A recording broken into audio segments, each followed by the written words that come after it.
Broad River Valley. French Broad River Valley. So there is the French Broad River right down there. Now, this used to be all the land of Samuel King, who was one of the first settlers into Henderson County in the 1780s. He was a Revolutionary War soldier. Now his gravesite is not here, but he did own a tremendous amount of land here. And Gary King is one of his descendants. And some of his children inherited some of this land, and then they spread out all over Henderson County. His oldest son's buried here. His oldest son is buried in this old cemetery. He, as many of you know who have already taken my first class, and those just started, you will learn, Samuel King built the very first bridge across the French Broad River. And it was somewhere right down in here. And it was called the Old King Bridge. Now, they rebuilt that bridge at different locations as they kept moving the road around 2 or 3 times. 3 times? We really don't know. At least twice, maybe 3 times. We just don't know. Because I saw foundations back over there on that section once, several years back.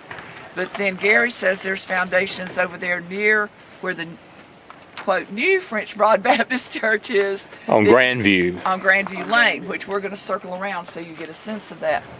Which, when we came out of the cemetery, we meant to say something about that. That was the old Haywood Road. See, they kept moving the road. When I say they kept moving the road, I'm talking about Haywood Road 191, the old road. They kept moving it. So originally it went kind of through here, and then they moved it that direction. So the church abandoned this church and moved the church closer to the road.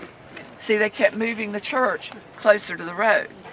Then when they moved it again, they moved the church again, closer to the road. So they kept moving the church. This was the old church, the original site, with the original cemetery. We're talking 1788. Isn't it 1788? I'd have to check. I think it's 1788. 1788. And it was the first church of any denomination west of the Continental Divide in western North Carolina. That's how historical this is. Now, as I said, west of the Continental Divide, so you can't say the first in Henderson County. But west of the Continental Divide, this is very historic. We've got a new owner. I guess they sold it. That old estate they had there with that beautiful old house and old estate. And they had no problem with us walking through their land to get up to the old cemetery from their section. They were very nice about it, and we could park them. Actually had a little logging road that went down through there, and that was the easiest way to get to the cemetery. And they had no problems with us doing that. They were only here in the summers. They weren't here year-round, but they had no problems with us doing that, and they left. If you've ever gone the old way, don't do it now. You'll end up in jail. So this is the only access point anymore.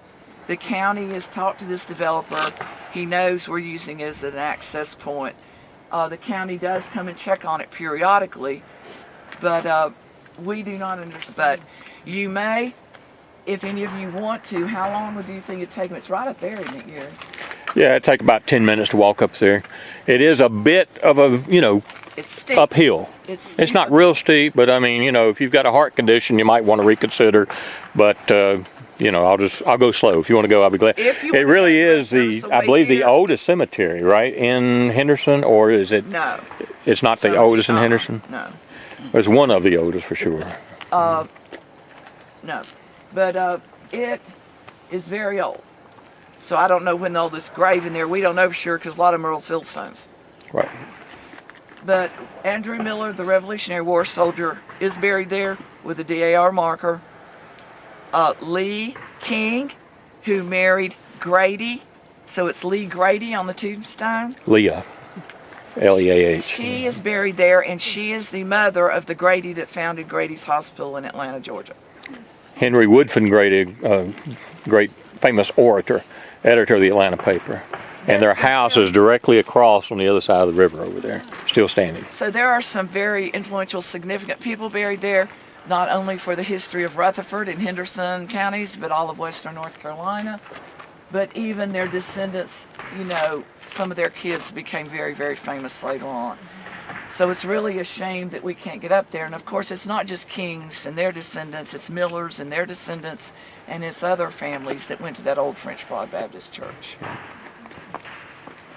Is anybody want to walk it today? If you want to walk it another time and don't want to walk it today, you could get up with Gary or I, or Glad to somebody anytime. can always If you want to go today, anybody want to go? Raise your hand. About 10 minutes. Huh? Okay.